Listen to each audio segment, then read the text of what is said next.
محمد وعلى آله وصحبه أجمعين. MashaAllah, 3 souls in the class, which is good. 4, 5, 6. That's good. Alhamdulillah Rabbil Alameen. So, what we are going to look at today, in very brief, which is important, is the prayer times and the awqatul salah. In reality, we don't have a problem today because we look at the calendar. So when we look at the calendar, we are not in need to look for these things. Why? Because we just look, is it time to pray? It's time to pray.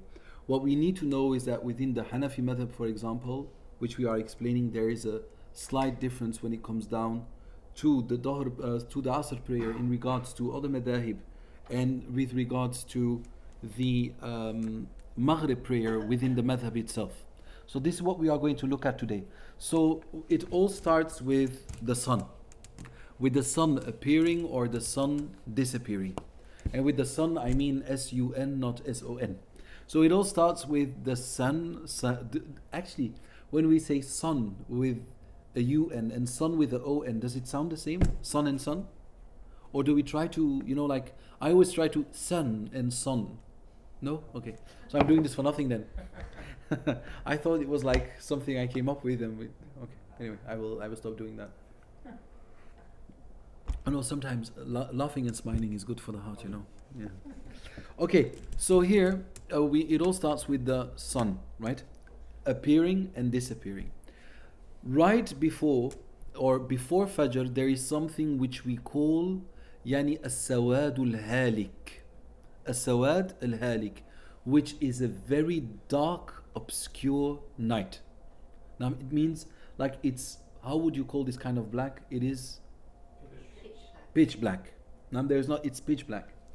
Then comes a moment which takes about 12 minutes where there is some light in the sky. But the light above the horizon is not because of the sun. So this is the horizon. When the sun is here, the light of the sun rays will be seen, but it's not the light of the sun disk appearing above the horizon. This is about 12 seconds and then it disappears. It has to do with the world turning around itself and then turning around, going that movement. So this is about 12 minutes. So you have pitch dark, then all of a sudden there is some light appearing. And then people think it's Fajr. But this is what we call al-Fajr al-Kadhib, which is how would you say this? The false Fajr. Now, so how can I now distinguish between the false and the true Fajr? Is that the false Fajr, the light you will see will not be vertical.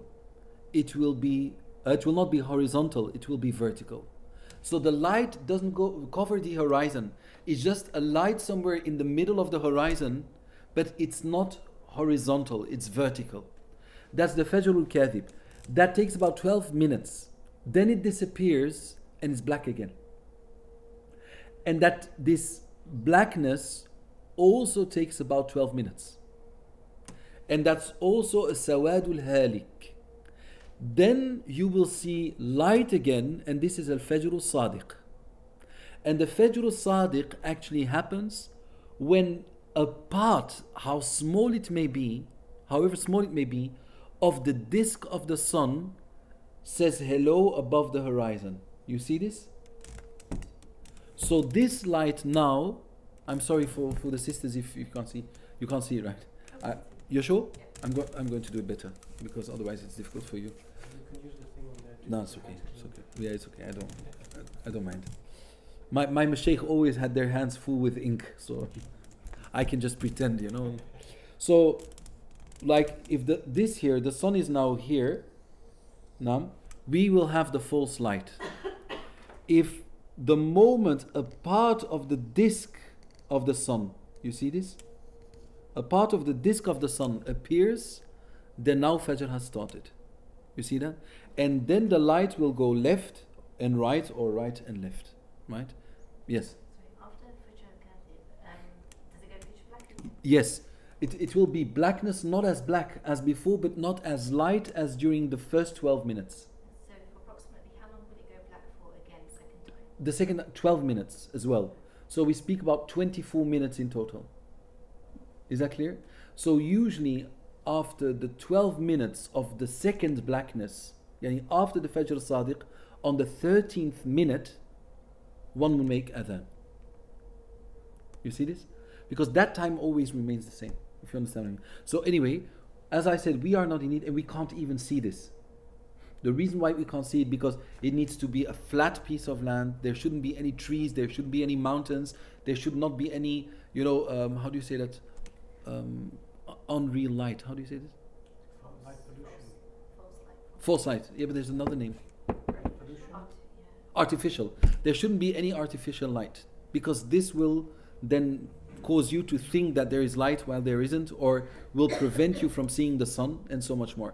So now we have experts doing this, right? We have experts who look at this, who have an organization, who do this every year, every month, and so much more. So we can rely on them as long as as they are Muslim, who know that prayer times are some of the things that we should keep in mind when looking at the sun. Is that clear?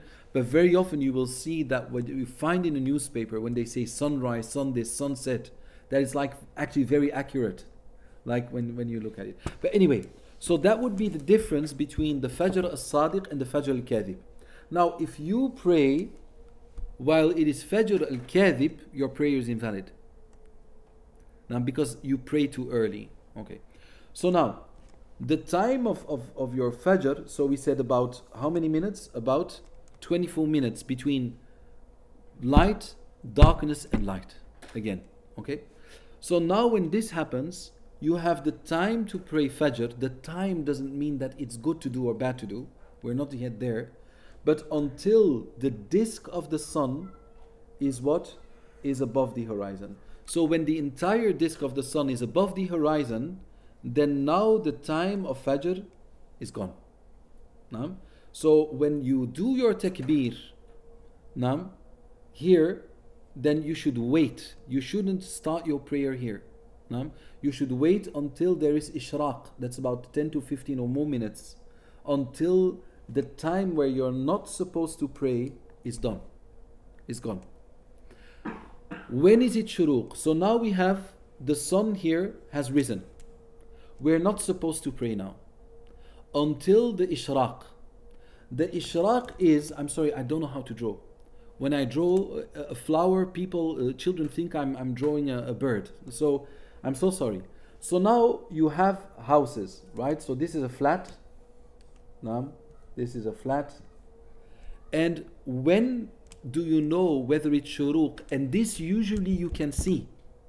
It is when you see the reflection of the sun on the top of the buildings, meaning, or the houses. Meaning, if you have a house, and if the light of the sun is showing on the top of the houses, because sometimes you will see in the morning, the sun will shine on this here, but will not shine on that. Why? Because she's not high enough. So the moment you see that she's shining from high to low, that's the moment that shuruq starts. Is that clear? So you can look at the houses. Sometimes, subhanAllah, there's still shadow over the roof, but there's light on the wall. You never saw that? That's not time for shuruq. The time for shuruq is إِذَا أَشْرَقَتِ الشَّمْسِ. Al-ishraq, when she shows herself, when she's brightful, when she's, shining on the houses. So there might still be some not complete daylight, but the houses will, and that's a very beautiful moment in the morning.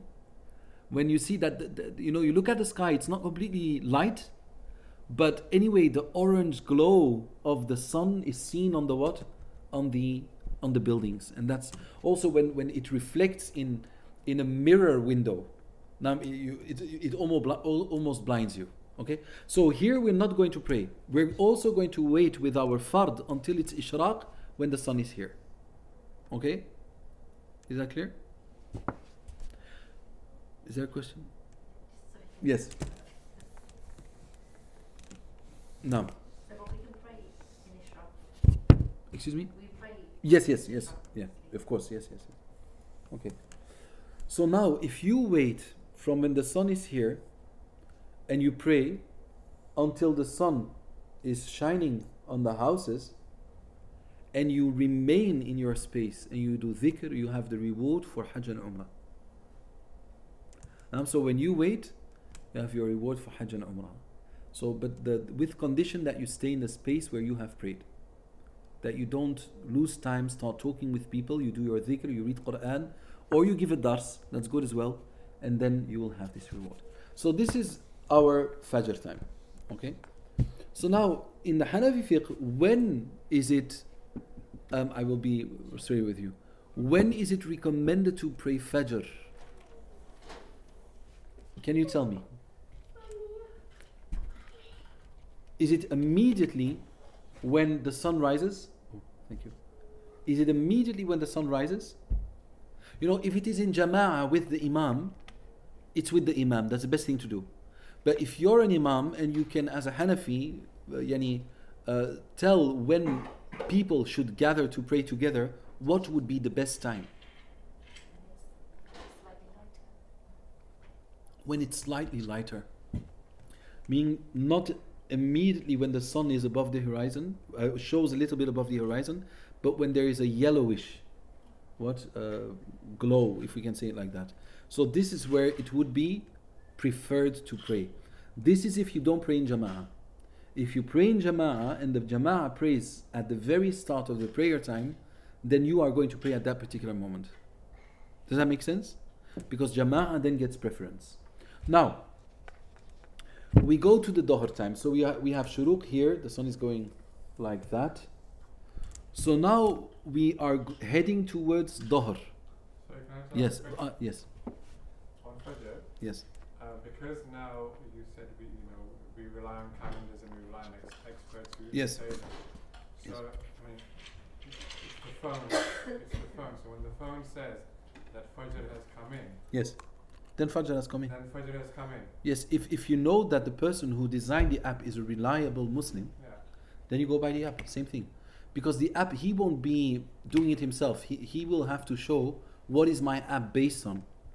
Yeah. Like you will find it in the description or whatever, like the prayer times are in agreement with this or that organization and so much more. If it's not written, well, then compare the app to the times that you have on your calendar. And if there is a big difference, well then, and you don't know where they got the prayer times from, then you don't go by the app. Right. Okay. But if the app says it's coming and you can pray. With the condition that you know who the designer of the app is and what they use, whom they are using as a reference. Right. Is that clear? It's not sufficient. Oh, the app says. Who is the app? Apps are people. People should be reliable because this is shahada, right? This is witnessing. So somebody who would observe the prayer times, and in the time of or after the time of the Prophet ﷺ, they had conditions and prerequisites that they should hold on to. The Prophet ﷺ said in Targhib wa Tarhib of Imam al-Mundhiri, the Prophet ﷺ said that those who are in Allah's mercy are those who observe the prayer times.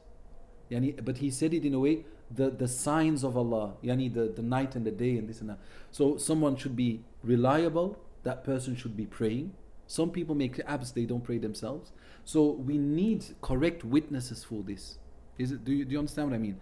So prayer app is not sufficient. That's what I always tell people. When you download an app, it's not because it's popular that it's correct. No, it's not because something is used by a lot of people that all of a sudden it's okay. What is their reference? What did they base themselves on? And if you doubt, you compare it to the calendar. If it's all the same, you go by the app. If it's not, and you don't know what their reference is, then you don't go by the app. Well, Does that make sense? Sometimes it's like if you, I mean, from a local mosque to the app, sometimes like a couple of minutes differences. What we do when differences, you see, for example, differences in the app or differences in calendars. What are we going to do? We're always going for certitude. So go for the later one. So, no. When it's about prayer time coming in, we take the later one. If it's about prayer time going out, we take the earlier one. You see, so we are always in the safe zone. No. So one more question. It was great, but she was first. Yes. Sorry, just a quick question. Yeah. Approximately how much time is that when Fajr comes in and the sun goes They also actually mention it on the calendar as well. So they say shuruq, they do, right, here, or they don't? about 15 to 20 But it's 15 to 20 minutes. Yeah. Some say 12 minutes, but to make sure, 15 minutes, 20 minutes. It all depends. The best thing is to wait longer, because you're not supposed to pray in the time, so to play it safe, say 20 minutes. But if you can see, as I said, the light of the sun on the tops of the roofs of the houses, then you know that shuruq has come in. Okay? Then we have Dhuhr time. إذا كانت الشمس في كبد السماء. When the sun is in its, we say zenith, right? In the middle of the sky, and you would draw a line. You're going like this. You're going to put your stick or wooden stick here, right? So it's not supposed to have a what? A shadow. So now, when the sun is here at its zenith, right here, now, is it good to pray or not? It's not good to pray.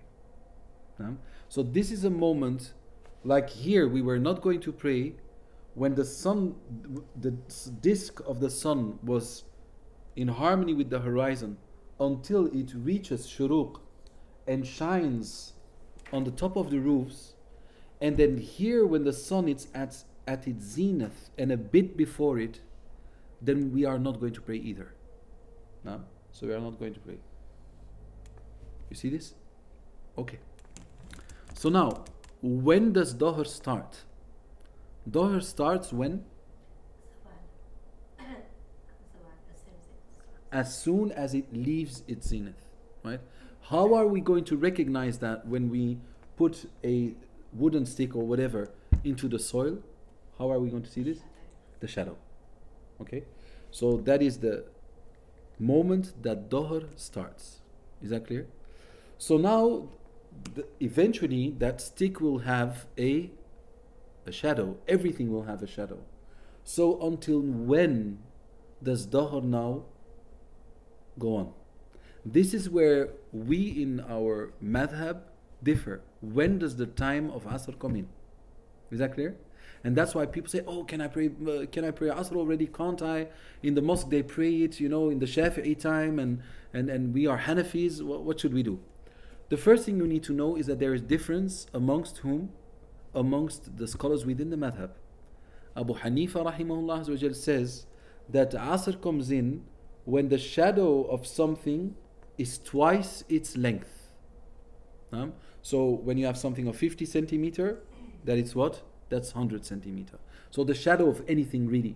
But it's easier to use a stick or something to measure it. But anyway, and the Sahiban, meaning Abu Yusuf al-Qadi and Muhammad al-Shaybani, they're of the opinion that it's when? It's only one. But don't think it's like a difference of hours and hours, right? But it is a difference. So now, what are we going to do? What you need to know, Barakallahu Fikum, is this is about when Asr begins, but also about when Dhuhr ends, isn't it? So it are actually two things.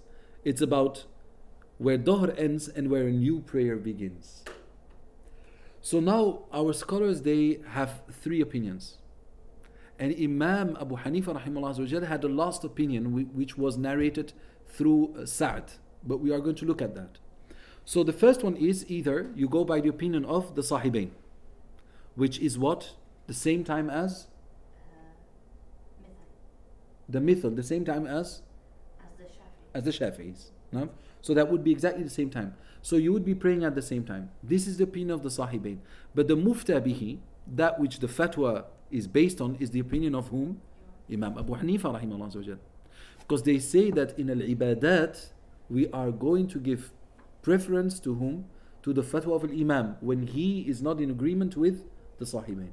They say when it comes down to qada or down to the tasheeh al-hadith, they have other opinions, but in this case, They are going by whom? Imam Abu Hanifa rahimahullah azza wa jal. But now, remember the example I gave, safe when time comes in and safe when time goes out.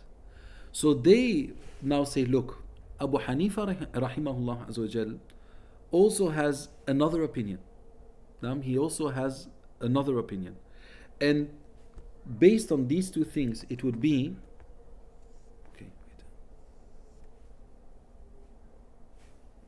the beginning time of Asr, the beginning time of Asr to be safe would be the second time. And the end time of Asr would be, excuse me? No, I don't understand you. No, please, no. No, the end time of Dhuhr would be on the first. The end time of Dhuhr, no, they would say now, the Mufta bihi now, they would say the end time of Dhuhr to be safe would be the first time. Yes. And the end time of Asr would be what? Why am I talking about Asr? I think, you know what the problem is? Usually when I'm in front of a whiteboard, I'm like this, right? And now I don't know what I'm actually looking at. The end of Dhuhr and the beginning of Asr. Okay, yes, okay, khalas. So, good. We agreed when Dhuhr starts, everybody agreed. Now we said when was Asr? Either when something is mithal, meaning the same length, or when it is double. Double is the opinion of whom? Abu Hanifa rahimahullah azza wa jal. And single is the opinion of whom? The Sahiban. Do we agree here? Okay. Now Asr has an ending time as well. What's the ending time of Asr? Sunset. Before the sun touches Before the sun touches? the horizon. Touches or goes under? So it goes under. So is this, according to you, is this Maghrib? No, but you can still read it Asr though. Is this Maghrib? Is this Maghrib? No. Yeah, it's very difficult to say. This is the horizon. Is this Maghrib? No. No? Maghrib for you is this. That's Isha. No. It starts, remember here, we said Fajr starts when the disk of the sun shows itself there. That's when Fajr starts. And with Maghrib, it's the opposite. It is here. When the sun, a part of the disk is under the horizon. And this is why you see that when it is Maghrib, you still see light. Especially with Ramadan, and then people doubt. They say, oh, but how can it be? I still see light. Well, because there is still light. You see this? And this is why the Prophet ﷺ said, إذا أدبر النهار من هؤلاء وأقبل الليل من هؤلاء he said if the day goes away in that direction and the night comes from that direction فقد أفطر الصائم من هؤلاء, not هؤلاء of course. Yani when the night goes away, the day goes away on that side and the night appears on this side, فقد أفطر الصائم, meaning that it's in the transition between being light and being dark. Is that clear? So they say if they would throw a spear with Maghrib, they would still see the spear. You know, if they would throw it away, they would still be able to see it. So meaning that is the time where Maghrib starts. But when the sun disk is entirely gone, then it's Isha. When there is the red glow or the white glow. The red glow according to the Sahibain and the white glow according to Imam Abu Hanifa. The red glow precedes the white glow. Is that clear? The red glow precedes the white glow.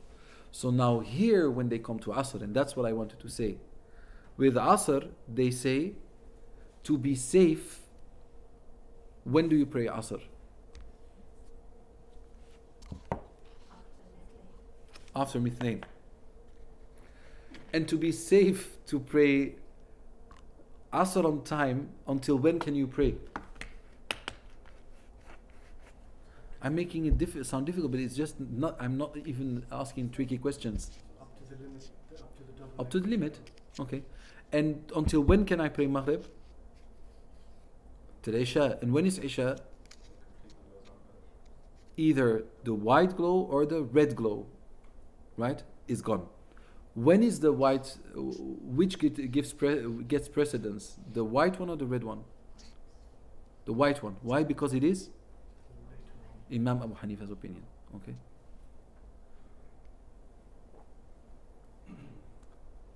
Yes. So when you said that in Ibadat we give preference to Yes. al-Imam, is that Yes. okay?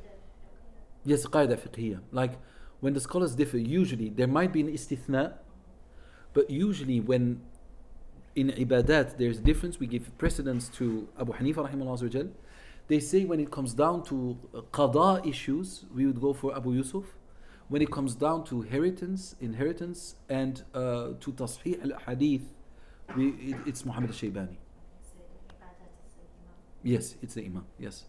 So in ibadat, that's usually. But now you should know that the opinion of the Sahibain of the Mithlain, not or rather of the Mithl being the correct time for Asr to enter, when everything, the shadow of everything is as big as the object. We said that we go by the opinion of Abu Hanifa, but nevertheless within the madhab we say that the former opinion, yani of Dhuhr, Asr entering when everything, the shadow of everything is similar, that it is musahhah. Musahhah meaning you can go by it. So meaning that if you were to pray at that particular instance, your prayer would be valid, but it would not be the best thing to do. So there is no such a thing as it is not valid. Is that clear? It is valid. So this is the musahhah. So they say that Imam Abu Hanifa rahimahullah azza wa jal, yani he would give preference to the mithlain, but there is an opinion through Sa'ad that what? That Abu Hanifa rahimahullah azza wa jal, yani chose this because it was the best time, not because he said that the first, yani when it is as the shadow is as big as the object. SubhanAllah. In Arabic sometimes so much easier. Yani what? That he would still say that it was accepted. But when it's double, Ya Rabbi, you know what the problem is? My sugar level is high now. And when your sugar level goes high, you see how much I'm drinking. Then sometimes you can't concentrate. I didn't have this for a long time. I don't know why I have it today. Subhanallah, In ajib. the future, what should we have stand by? Some sweets or? No, I should just take my medication. So I'm so sorry, subhanAllah. Yes, please. So you know, like, say, as a Hanafi, if you just pray on the double, Yes. plain Asr, and well then say one day you're like for work purposes. Yes. You need if you wait till the mid-lane, you're going to miss Asr or you're going to break late. You pray mithl. Yeah. And Yes. That's okay. Yes, that's okay. Because we, within the madhab, we have the mu'tamad, al-mufta bihi, the asl, and so forth. Here we say it is musahhah, meaning it is a valid opinion which one can go by, even though that it doesn't get preference. So the preference is the two, but it is accepted if you were to pray earlier. So you're not taking a rukhsa because it's actually within valid. Exactly, yes. So it's not even a rukhsa, yes. But is there any sort of or if like one day you switch from mithl, next day you switch from mithlain? Then it's like switching between good and better. Yeah. So as a reward, I would believe it's better to wait for the mithlain. But it is, you're on time, you didn't pray too early if you pray in the mithl. Or like say for example, I haven't prayed Dhuhr yet, so you pray Dhuhr in just before in the mithl. Yes. And then you pray Asr in the mithlain, right? No. And then tomorrow you pray Asr in the mithl. I believe on the other hand that if you, because I said there are three opinions, either that it's too early, either that the first time is the correct one, or either that the second one is correct, or that you can make the difference, like this gets preference but it's not obligatory. So, but if you now are of the opinion that al mithl is incorrect, then if you were to pray in the mithl and you didn't wait for the mithlain, you need to do you need to pray again because you didn't pray.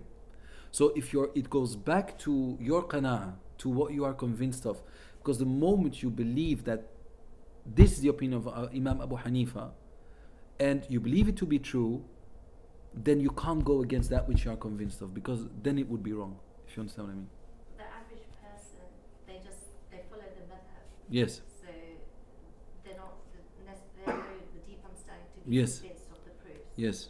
So, they So don't- then I believe that you can do both. Yes, you can do both. Yeah. So you wouldn't be praying to, but then they say, if you now say you can pray Dhuhr when Asr when it's mithl, those who say that you can go by the opinion that you can pray Asr when it's mithl, what do they say about Dhuhr? Then you can't pray Dhuhr until it's mithlain. You understand what I mean? You can't pray Asr until it's midnight. Yes, or you can't pray Dhuhr right before the mithlain, because then you would be considered to be too late. You see, you understand what I mean? So it goes in both ways. So you can't take both of them in the same time. So you say, I pray Dhuhr and Asr between the mithl and the mithlain. No. You see, so that doesn't work. Because then, Safe zone is changing. yes, the safe zone is changing now. So that would be wrong. Anyway, do we have any questions? I'm sorry, today I'm not really, my head is a bit heavy. I'm so sorry, subhanAllah. But are there any questions that you would like to ask, inshallah? Yes, Going back to the earlier, so yes, the Hajj's meant to be like the last portion of the night. So yes. would that be during the Until the true Fajr, until the light is horizontal, you can pray.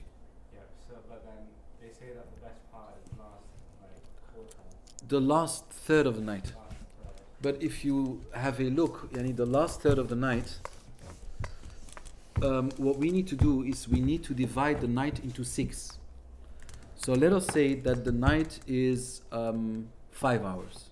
Okay, we divide into 6. 6 hours.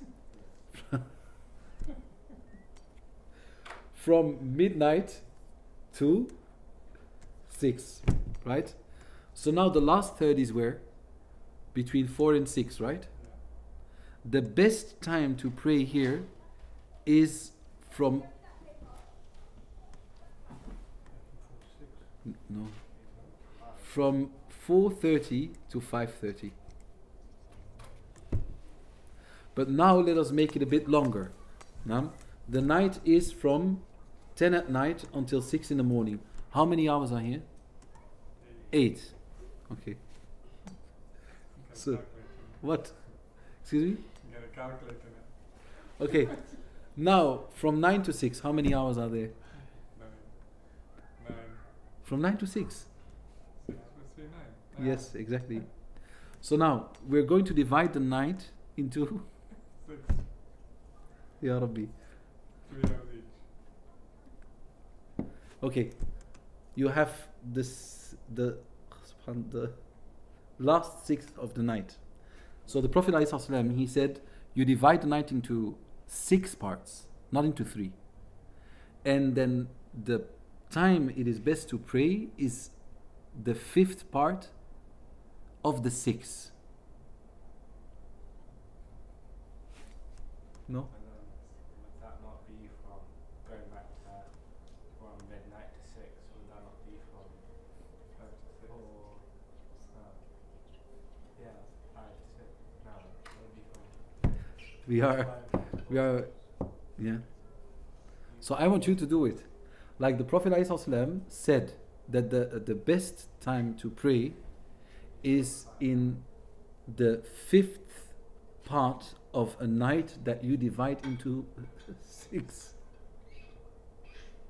the 5th part. Yeah. would be 4 to 5. You need to be. 45 then. Excuse me? In this I want you to find it. in this example, Yes. So you have 1, 2, 3, 4, 5, 6. The best part would be in the 5th part, yes, and then sleep in the 6th part. 4:30. Yes, that's what I said at the beginning, 4:30, right? So 4:30 to 5:30. So I actually gave you, that's why I was laughing. I already told what time that would be, but you were still calculating. So what do you need to do now is you are going to pray in the 5th part, and in the 6th part you're going to sleep again. Is that clear? So the time that exists between, or the total amount, you need to divide it into 6. Now, and then the 5th part, that is where your dua will be more accepted by Allah subhanahu wa ta'ala than any other part of the night.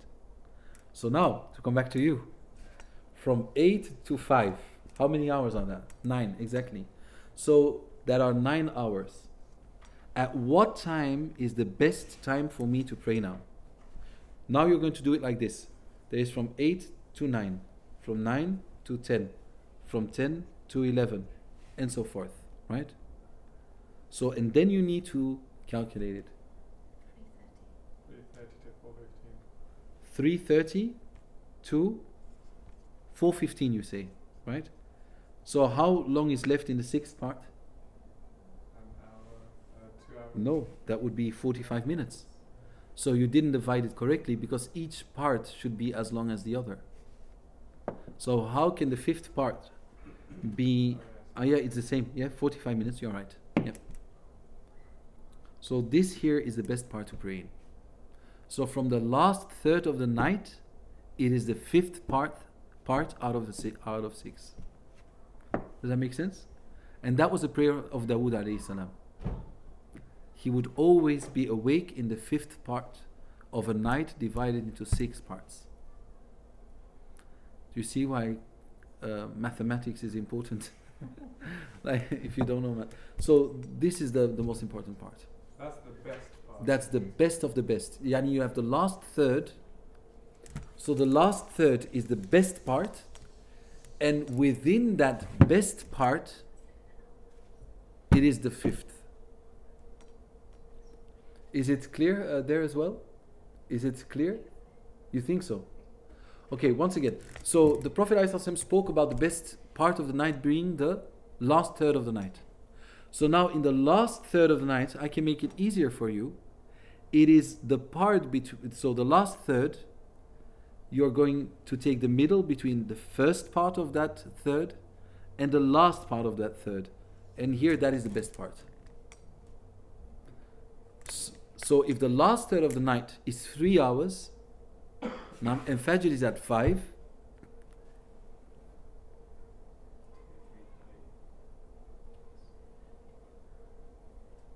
Ya Rabbi. Are there any accountants in the house? I think you're affecting us as well now. Really? No, I have the answer. I had the answer from the very beginning. So Saying 3:30, Yeah, 3:30. everybody agrees? 3:30? Ya Rabbi. Is it correct or not? Yes. Bismillah. There we go. My. Allah Ya Rabbi. MashaAllah. May Allah subhanahu wa ta'ala bless you. Ameen. Okay. But if you do it in the 6th part, then it's still okay though. It's still good. I'm mentioning all these details, but any part of the night is good. Because there's a dua of our Messenger sallallahu alaihi wasallam where he says that each night there is a moment which is not connected to the last third of the night. Each night there is a moment where you ask anything you like from Allah subhanahu wa ta'ala, from deen, dunya and akhirah, and it will be granted. But that changes every night. Meaning that you should try to, at least once in a lifetime, to stay awake all night long, to find that particular moment. No? But every part is good. The best part is the last third of the night, and I'm not going to say it again. And the best part of the last part of the night is the 5th, when you divide the night into 6. Okay? Another question, but an easier one.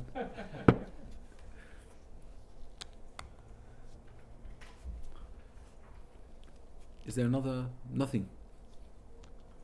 It is correct though that you can pray your No, that's not correct. That's not correct? No. So you cannot pray your We are qada going to first? speak about qada, inshallah. Okay. Yeah. No. You have no further questions? Really? Okay. Alhamdulillah. Alhamdulillah, that's good. You teach so well, subhanAllah. We know you all now. We're what? Don't test us now, though. Ya Rabbi. I'm so sorry. It was, subhanAllah, today it was quite a difficult day today, subhanAllah. So, but the most important thing, if I may, and it's not really fiqh related, but if you pray during the night, your goal should not be for your dua to be answered. Your goal should be to be with Allah. And I always say, like, if somebody asks you, can you visit me tonight? And you say, what's in it for me? So what kind of a friend are you? You say, well, if you don't pay me, I don't come. You won't have any friends. So now when it's us and Allah Jalla wa Ala, it's always what is in it for me. It's like we're saying, well, if there is no reward, I'm not going to do it. So, and this is why when you pray at night, you don't do it for a feeling. Like some people are addicted to a feeling. Like they stop doing something good because they don't feel it anymore. It's not about you feeling anything. It's about you doing. You don't want a reward. Not a physical reward, not an emotional reward. You want nothing. And that's why people say, SubhanAllah, I've been praying every night and now I have all these problems in my life. You don't worship Allah because you want Him to do anything for you. The fact that He allows you to worship Him is your biggest reward.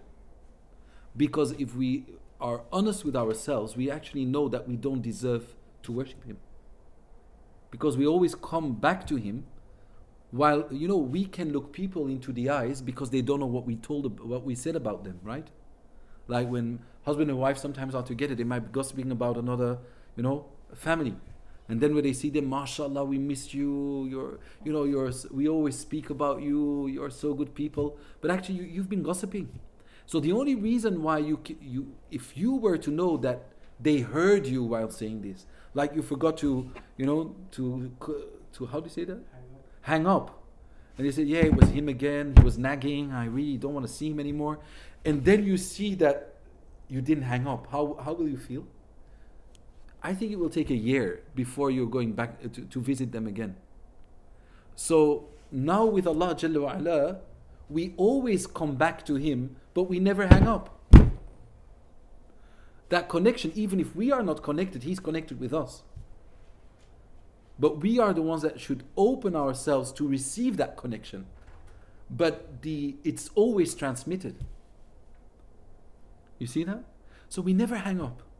Everything we said, everything we looked at, everything we listened to has been transmitted.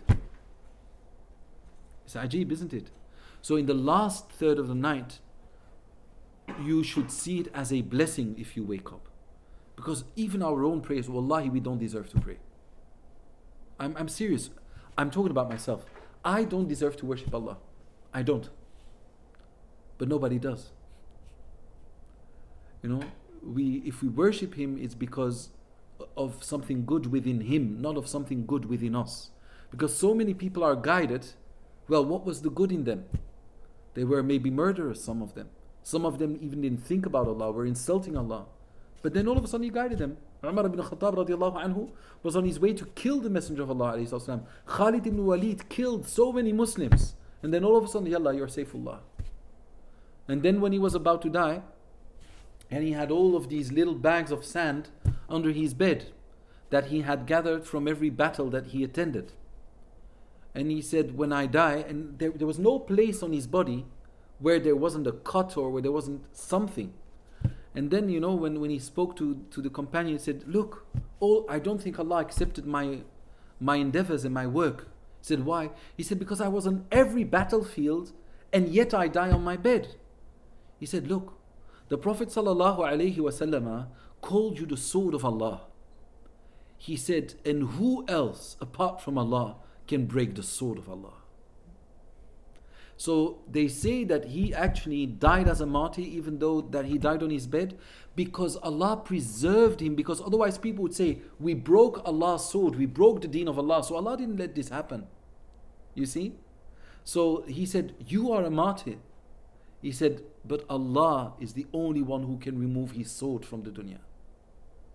You see? So anyway, we ask Allah subhanahu wa ta'ala to help us and to rectify our hearts. But next, for those who came from far, next week inshallah, we're just going by the book. I'm going into the details of the fiqh inshallah. So I'm so sorry I didn't do this today, but I felt like really exhausted and tired. So I'm sorry if you have the feeling that you didn't gain anything from it, at least fiqh wise not, then I'm so sorry. Can I ask another question? Yes, but nothing which has to do with numbers, please. No. I heard, and I don't know whether it's correct or not, that for Isha, if you pray your fard and then you pray your witr as late as possible, Yeah. I'll accept it as though that you've been praying throughout from your All night. all night. Is that correct? The hadith says that if someone prays Isha in the mosque, then it's as he has prayed half of the night. And if he prays Fajr in the mosque, then it's as and combines it with Isha, it's like he has been praying all night.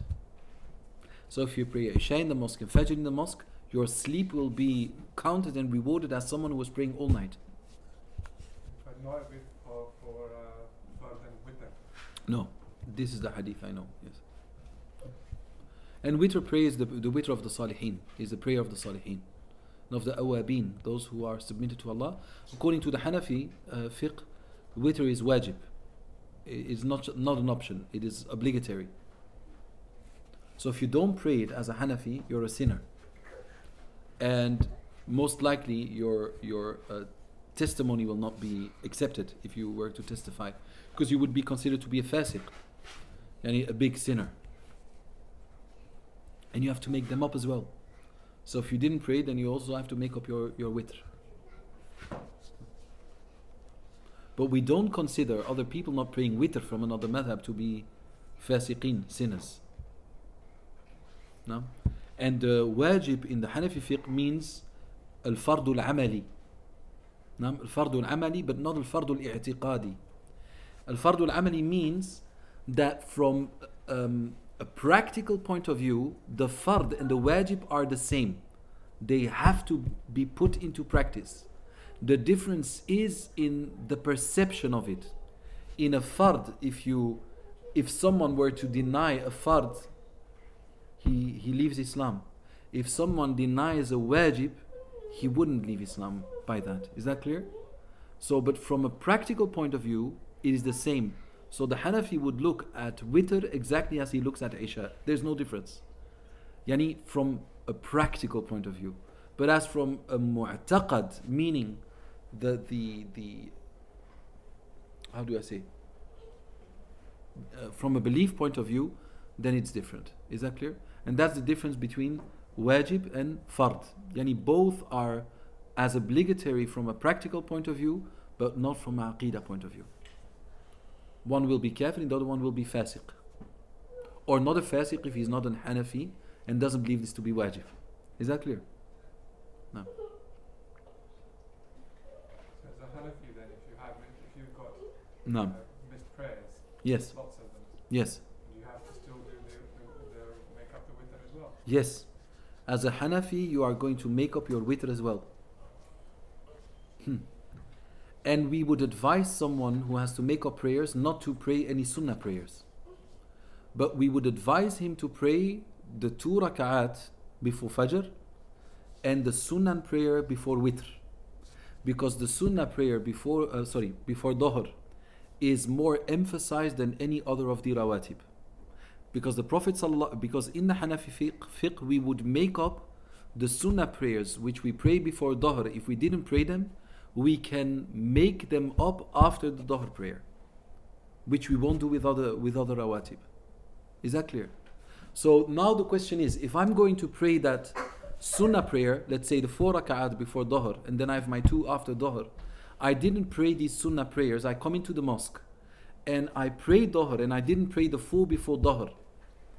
how am I now going to make them up? Am I first going to pray the 4 and then the 2, or first the 2 and then the 4? No, the 4 sunnah. I didn't pray my sunnah because this sunnah before Dhuhr, we say that it's strongly emphasized. Not like the other rawatib. Meaning that after Dhuhr, I'm going to make up these 4 rak'ah that I didn't pray before Dhuhr. But how am I going to make them up? Is it first praying the sunnah al-ba'diyah, the sunnah which I usually pray after Dhuhr? Or do I first make up the ones that I pray before Dhuhr?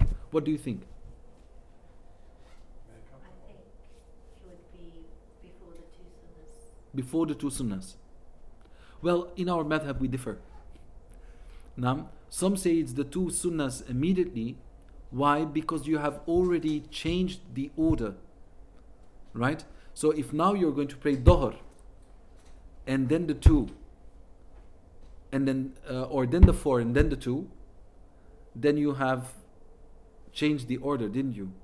So they say now if you pray first the 4, then the 2, and then you make up the 4, then at least you have held on to the order of Dhuhr and that which comes behind it. And then they don't suffer, yani, figuratively speaking, because of the 4 that you didn't pray before them. But either way, whatever you do, it's correct. It's correct. No? But they differ within the madhab. So whatever you do is good. But some would say no, yani, the qada of something should be done as quickly as you can. So this is why you should do the full. Do you see? Because you are making up something. And they say in reality you didn't change the order of the 2. Because the 2 comes after the 2 times 4. You see what I mean? So they say you're not changing the order. You're actually changing the order when you do 4, 2, 4. Because then the 2 didn't come after 2 times 4. You see? So this is all, yani, in the books, the detailed books, this is the way that they... But why do they do this? Just for the fun of it? No, because they want... This is taqwa. Like, what does Allah want from me now? So, and then the aql comes in. You need to use your intellect to eventually come to a conclusion which seems to be the closest to the asl. Is that clear? So, if you make up your prayers in the Hanafi fiqh, you are going to not to pray any extra sunnah, but you are still going to pray your witr, your 2 sunnahs before your fajr prayer, and your sunnah novel before dhuhr would be also recommended to pray. And for the rest, you just pray as many qada as you can. No. Can I ask a non-fiqhi question? Yes. How would you advise, like, for us to bring our children to prayer when they're like 8, 9 years old, 7 years old? What's the best way to get them to love the prayer? Subhanallah, that's a very good question. I believe that love is the biggest motivator. And if we just look at the Meccan period, where the Sahaba radiallahu anhum were always inspired with love and awe for Allah Jalla wa Ala from the very beginning. So the problem is very often that also our children see that that which we say and that which we practice is not in harmony. We speak about love for Allah, but they hear us complain. We speak about patience, but they see us lose our patience. So I think the best thing is, 1, that they see us loving the prayer, and 2, that when we, subhanAllah, when we teach them when they are very young, we inspire them with so much love for Allah. Like, instead of saying, oh, you're so beautiful, oh, you're so strong, oh, you're so quick, oh, you have beautiful eyes, oh, you have beautiful hair, whatever, you're going to say, MashaAllah, Allah gave you these little beautiful eyes. Who did it? Allah. Yes, Allah. MashaAllah, Allah gave you a beautiful voice. So instead of focusing on the child and praising it for something it didn't do anything for, you connect it to Allah. And when it sees gratitude and love, you'll say, but how can we thank Allah? That will be a question eventually. Like, if Allah does all of this to me, what can I do for Him? You say He likes us to thank Him by praying. So inspire the child with love from a very young age. Prayer, otherwise it's just a routine. And if it's just a routine, a lot of them will pretend to be praying.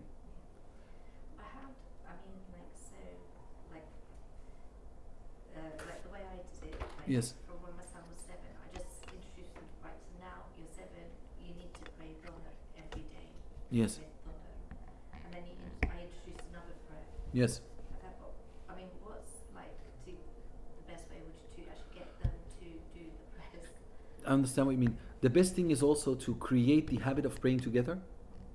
Like when you pray in congregation, when nobody remains behind, and you give responsibilities. Like this week, you are in charge of the prayers.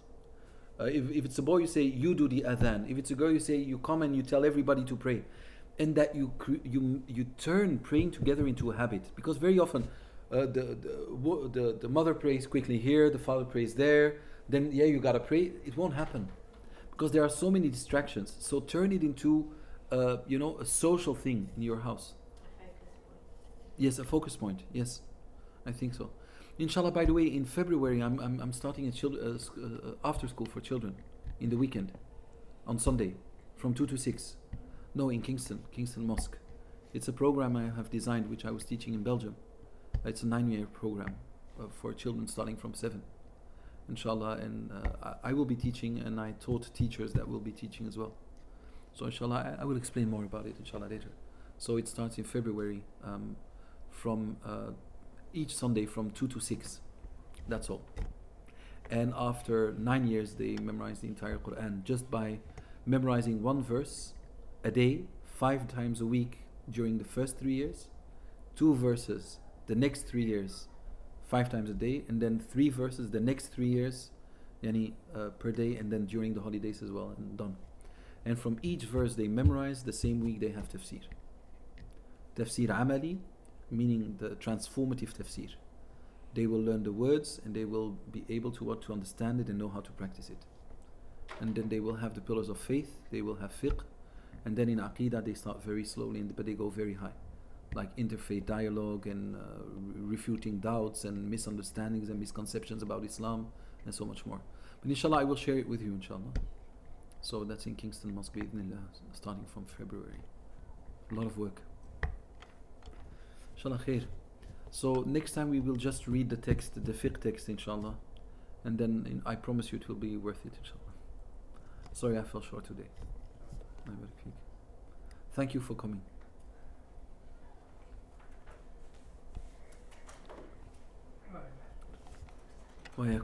Do you go home with a bad feeling?